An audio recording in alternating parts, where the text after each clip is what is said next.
আমরা আজকে দুর্নীতি বিরোধী আজাদি যেই একটা নির্বাচনী জোট হয়েছে, আগের 8 দল ছিল, তারপরে হচ্ছে এনসিপি যুক্ত হয়েছে ইনসাফের প্রশ্নে নির্বাচনের জন্য।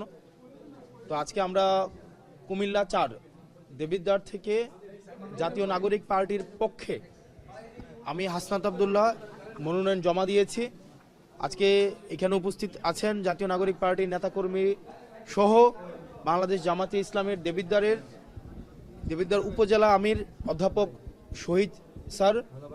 আরও উপস্থিত আছেন এখানে দেবিদ্বারের অন্যান্য জামাতে ইসলামের পৌর নেতাকর্মী, এখানে অন্যান্য পৌর জামাতের নেতাকর্মী আছেন, উপজেলা নেতাকর্মীরা আছেন, ছাত্র সংগঠনগুলোর নেতাকর্মীরা আছেন। একই সাথে সাথে যিনি দীর্ঘ 1.5 বছরের বেশি সময় নির্বাচনী প্রস্তুতি নিচ্ছিলেন এবং যিনি এর আগেই জনগণের ভোটে নির্বাচিত, ফেসিবাদের সময়ে জনগণের ভোটে নির্বাচিত উপজেলা ভাইস চেয়ারম্যান ছিলেন, জননন্দিত এবং মানুষের জন্য যিনি কাজ করেছেন দীর্ঘ অনেক দিন, সাইফুল ইসলাম শহীদ ভাই।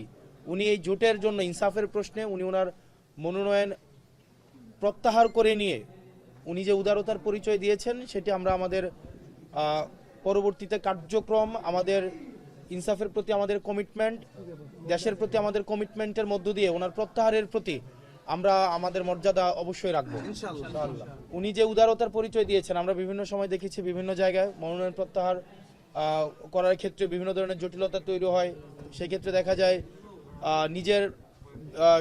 নিজের যেই পরিশ্রম ত্যাগকেই বড় করে দেখা হয়, কিন্তু আমরা দেখেছি যে উনি দীর্ঘ 1.5 বছরের বেশি সময় ধরে উনি দেবিদ্বারের পথে প্রান্তর এক প্রান্ত থেকে আরেক প্রান্ত ছুটে বেরিয়েছে। আমরা জানি যে একটা নির্বাচনের জন্য এই পরিশ্রম কিন্তু অনেক বেশি, কিন্তু উনি 2বারের জন্য ভাবে নাই। এটা আমাদের জন্য আসলে এই আন্তরিকতা প্রতি আমি সবসময় কৃতজ্ঞ থাকব। আমি মানে দল বা অন্যান্য বিষয়ের ঊর্ধ্বে উঠে উনি যে আন্তরিকতা আমাকে দেখিয়েছে সেটার প্রতি আমি ব্যক্তিগত পর্যায় থেকেও আমি সবসময় কৃতজ্ঞ থাকব, কৃতজ্ঞতা ভরে এটা আমি স্মরণ রাখবো। এই বিষয়ে আমার সাথে জুলাই গণঅভ্যুত্থানে আওয়ামী ফেসিবাদের যাদের বলি হতে হয়েছে, আহত এবং শহীদ পরিবারের সদস্যরা আজকে উপস্থিত আছেন। তারাও ওই মনোনয়ন দাখিলের ক্ষেত্রে তারাও আমাদের সাথে ছিলেন। আসলে তাদের যেই অপূরণীয় যেই আকাঙ্ক্ষা এবং তাদের যে ক্ষতি এবং জাতীয় যেই প্রত্যাশা এবং আকাঙ্ক্ষা পূরণ হয়েছে, আমরা আমাদের এই জোট সেটি পূরণে আমরা সবসময় কাজ করে যাব। এই মুহূর্তে আমাদের সাথে কথা বলবেন আমাদের দেবিদ্বার উপজেলা আমির অধ্যাপক শহীদ সাহেব। আপনার সাথে একটু শেষ করে নেই, আগামী নির্বাচনে আপনার কি প্রত্যাশা দেবিদ্বারবাসী এবং বৃহত্তর বাংলাদেশের জন্য? দেবিদ্বারবাসীর প্রত্যাশা একটা হচ্ছে আঞ্চলিক প্রত্যাশা, একটা হচ্ছে জাতীয় প্রত্যাশা। আমাদের জাতীয় প্রত্যাশা সেটা হচ্ছে ইনসাফ নিশ্চিত করা।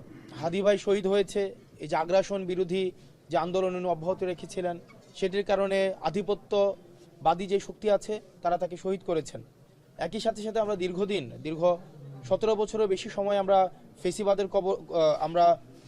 ফেসিবাদের আওতাভুক্ত ছিলাম। সেটির কারণে আমাদের মৌলমানবিক অধিকার বঞ্চিত হয়েছে, গণতন্ত্র লুণ্ঠিত হয়েছে, আমাদের অর্থনৈতিক টানাপোড়েনের মধ্য দিয়ে আমরা গিয়েছি।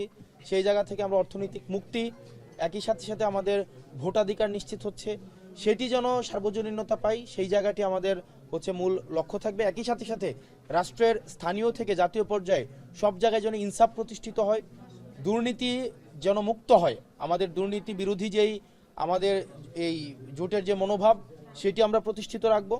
একই সাথে সাথে আমরা ইনসাফের পক্ষে আমরা আনকম্প্রোমাইজিং আমাদের অবস্থান থাকবে। এই বিষয়ে আমার সাথে জুলাই গণঅভ্যুত্থানে আওয়ামী ফেসিবাদ